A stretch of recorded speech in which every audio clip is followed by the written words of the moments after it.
Hello, and welcome to Unknowable, the podcast where we talk about all things mysterious, unusual, or unknowable. I am Justine. Gray cannot be here this week. He had a super fun apartment buying experience, or renting experience, I should say, in Portland. Him and his girlfriend found a place, super excited about it, great location. Wasn't until they got in about a week-ish before they were supposed to move in to bring some of their stuff, and they found out that there are just cockroaches everywhere. They previously had only been there during the daytime, so didn't notice any disgusting infestations, and then being there after sunset, they just kept crawling out of everywhere. So they are dealing with that this week. We had hoped we'd be able to record a episode with both of us, but it did not work out. And for the sake of getting you guys an episode on Wednesday, like we always do, I thought I would just record a solo episode. I had done my research for my topic and figured why not. So this feels weird to not have a person across from me, but I'm going to talk to you about a little bit of a Maine mystery this week. I'm going to talk to you about the Haynesville Woods, or more particularly really Route 2A in northern Maine. So this may not sound like much, and if you live in Maine, you'll know just how small of an area this is that we're referring to here, but it's known as the most haunted place in Aroostook County, so kind of a big deal. It's been said that many truckers have lost their lives on Route 2A, which is a rural section of road off of US Route 2, which this particular section is located in the town of Haynesville, and it sort of goes through what is known as these Haynesville Woods. It's about a solid 90 miles northeast of Bangor. So if you know Maine, or if you don't, you probably know Portland. Bangor is about 2 hours north of Portland, so go another 90 miles northeast past that, and you hit Haynesville.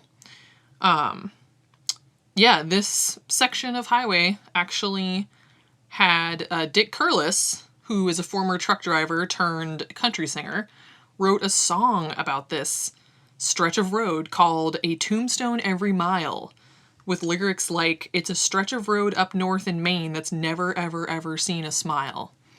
So, if that gives you some idea.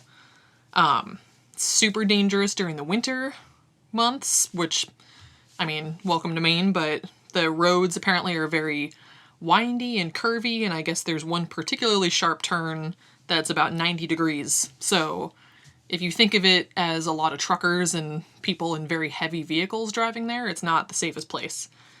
So, yeah, there's been supposedly a large number of sudden and tragic deaths on this road, as is commonplace with things like car accidents. Supposedly people crashing their cars or their vehicles and then freezing out in the snow. So it's not really surprising that people have claimed to see all kinds of weird apparitions and unexplained sights on this road. One of the most commonly seen is the spirit of a young lady that either some people have said that she just appears out of nowhere in front of the moving vehicle. All of a sudden she's just there in the middle of the road. Or some people have said that they've seen her kind of walking, or more accurately stumbling along the side of the road as if she's maybe injured or has been walking for a long time. She seems like she's having some difficulty. She's a pretty classic woman in white, and some have even said they've offered her a ride. Just seeing somebody on the side of the road, this, again, seems like it's a very kind of desolate part of Maine, so there's not really anything around, so I think people have been concerned seeing somebody stumbling around. And then others have said that she is desperately screaming for help, so they've stopped to see what's going on and see if they can assist her. They pick her up. They hear from her how her and her newlywed husband were in an accident and needed assistance, and many people who have picked her up have supposedly remembered feeling sort of a sensation of coldness or like a chill surrounding her, which, if you don't know, is pretty common with encounters with spirits and ghosts in general. A lot of people talk about the temperature in the room seeming like it dropped suddenly, or getting a chill up their spine all of a sudden. I think that's a pretty commonly known thing where it's sort of, if you feel a chill out of nowhere, then maybe there's a ghost right nearby or whatever. But generally the drivers say that when they near the end of the Haynesville Woods part of this road, she just disappears into thin air. Like, we're talking people claiming that she's sitting in the back seat, or even sitting next to them. And suddenly they glance over to talk to her, to ask her a question, and she's just not there anymore.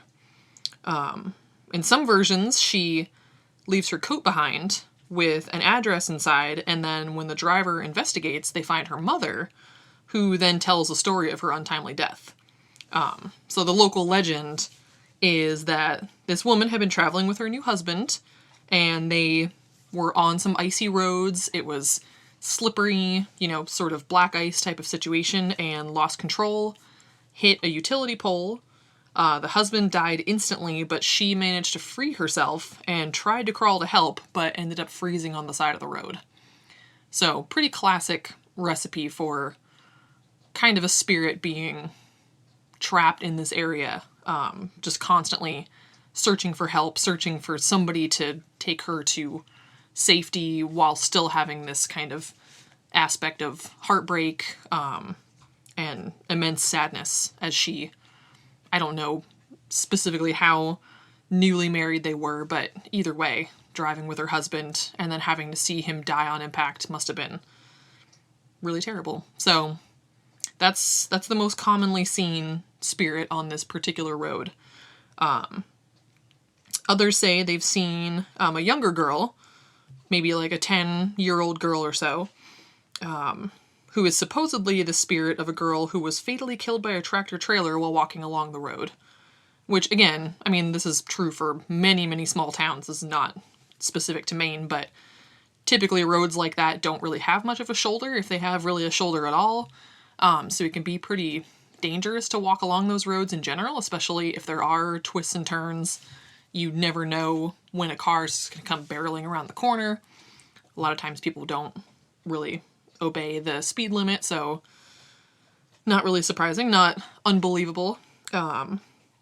This particular story of this girl dying has not been confirmed, but there are records that indicate that 2 10-year-old girls died on the same day, August 22nd, 1967, in the town of Haynesville. So there potentially is some merit to that story. Again, whether people have actually seen the ghost of this young girl, I don't know. And the third story, which is actually super creepy, is supposedly there's been sightings of a ghostly bike rider who, despite the fact that you're traveling, speeds up to 55 miles per hour, he seems to stay right alongside your car, turning to grin at you before he speeds off ahead and out of sight. Which, I don't know why that's so creepy.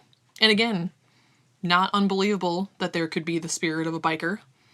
If these roads are treacherous and dangerous to be on in general and you're riding along on your bike, there's really no telling how easy it would be to get struck by a car.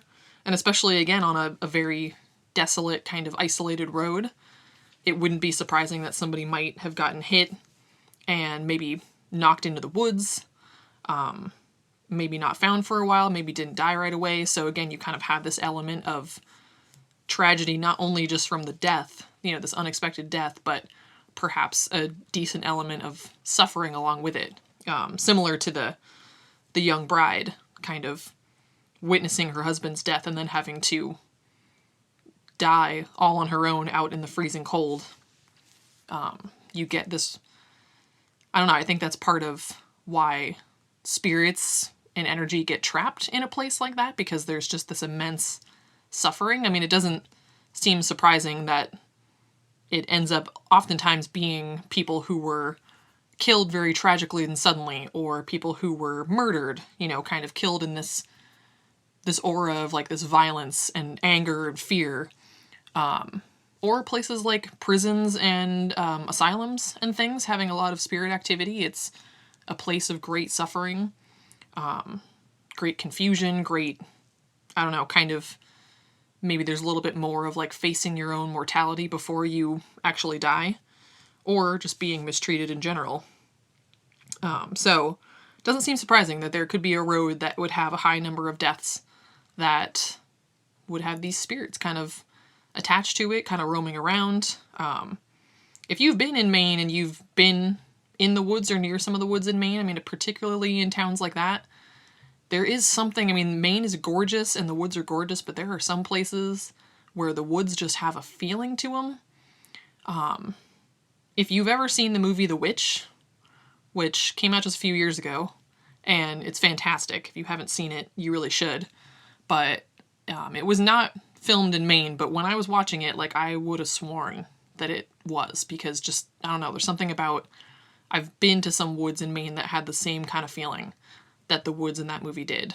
Just this weird darkness to them, this weird, I don't even know, just kind of, to me, there's always a feeling of something lurking in the woods, and I'm sure a big part of that is watching horror movies all the time, and there's often that sense of, really, it's just the isolation. It's the being out in the middle of nowhere. It's the vastness of the woods. It's how easy it is to get lost. And, of course, you have all these stories about cryptids in the woods or murderers lurking in the woods, all kinds of stories like that. So the woods kind of have their own creepy connotation, I think, on their own. So when you pair these kind of deep, thick Maine woods with this treacherous road winding kind of along, within these woods, I think you kind of do have a recipe for, at the very least, some scary local legends. But Gray and I would love at some point to end up making a trip up to Aroostook County, maybe do a little drive along this road in particular. I'd be a little worried, but as far as I know, there's no stories of anybody being harmed by these spirits, just encountering them. So I'd be curious to go and just see if we see anything. Though I think that would probably require us being there at night for the most likelihood of spotting a spirit, and Gray and I have had some disturbing drives on very heavily wooded roads at night. So, in particular, we had a night years ago when I first started photographing weddings, which, if you don't know, is my full-time job. Gray came with me as an assistant to a wedding, and I don't remember where it was specifically, but it was somewhere in New Hampshire. And kind of one of those places where you don't get there on the main highway. You're not taking 95 or 295 if you're familiar with the area. You're sort of on back roads the whole time, which classic Maine, New Hampshire, New England, really, it takes a while to get there because you're just on these roads going 50 miles an hour through some small towns. And we were coming home at night. It was classic pitch black, raining, foggy, and naturally we spent the whole drive talking about various ghost stories and talking about scary experiences we had from our childhood. Vacationing at our grandparents' house in Vermont, and they lived right across the lake from this big mountain. We used to be scared that some kind of Bigfoot type creature was going to come down the mountain and come across the lake and find us. We talked about ghosts. Every time we passed through fog, we told each other that we were driving through ghosts. And then basically got ourselves freaked out thinking that somebody was following us on the road because, driving through New Hampshire on a totally isolated road with nothing around and no lights on and nobody seems to live there. You have a car behind you for a good 10 miles, you become convinced that it's somebody stalking and planning to kill you. Of course, that's where everybody's rational mind goes. And then we convinced ourselves that it looked kind of like a police car, which should have been comforting, and it was for a moment until I think Gray came up with the thought of, yeah, but what if the killer already got to that policeman and stole his uniform in his car, and now he's, using that to be able to pull people over. So we started to debate what we would do if the siren came on in this police car. Like, do we pull over and risk that it's some killer in some dead policeman's uniform, or do we just make a run for it? So luckily that didn't happen because it wasn't a killer. Or if it was, they weren't interested in us. And we pulled into the parking lot of a motel and they went right by us because they were probably wondering what the hell we were doing anyways. So we didn't die. But anyways, I have a feeling that this drive up to Aroostook County would probably be very similar. So, but when we go, don't worry, we will record it. It'll be an episode. We'll take pictures and videos. It'll be probably hilarious. So, anyways, that's my solo episode. Haynesville Woods, Route 2A. Look up the Dick Curlis song. Or I will put it in our notes, which I have yet to actually start, but I'm going to do it. So, that's it. Solo episode. Gray will be back next week. We'll be back to normal. So stay tuned for that. But, yeah. So you should definitely check us out on Facebook, Unknowable Podcast. We're on Instagram, Unknowable Podcast. We are available to listen and download on iTunes or Apple Podcasts, Spotify. We're on Stitcher. We're on CastBox. We're on TuneIn. And you can also just visit our website, unknowablepodcast.com, and you can listen right on there to all of our episodes. You can also read a little bit about us. You can send us an email. Let us know if there's anything you want us to talk about, or if you have any questions. If you want to be on the show, if you have a scary story that you experienced, any kind of weird encounter you've had that can't be explained, let us know. We want to hear from you. So, that's it. Thanks for listening. This is Unknowable.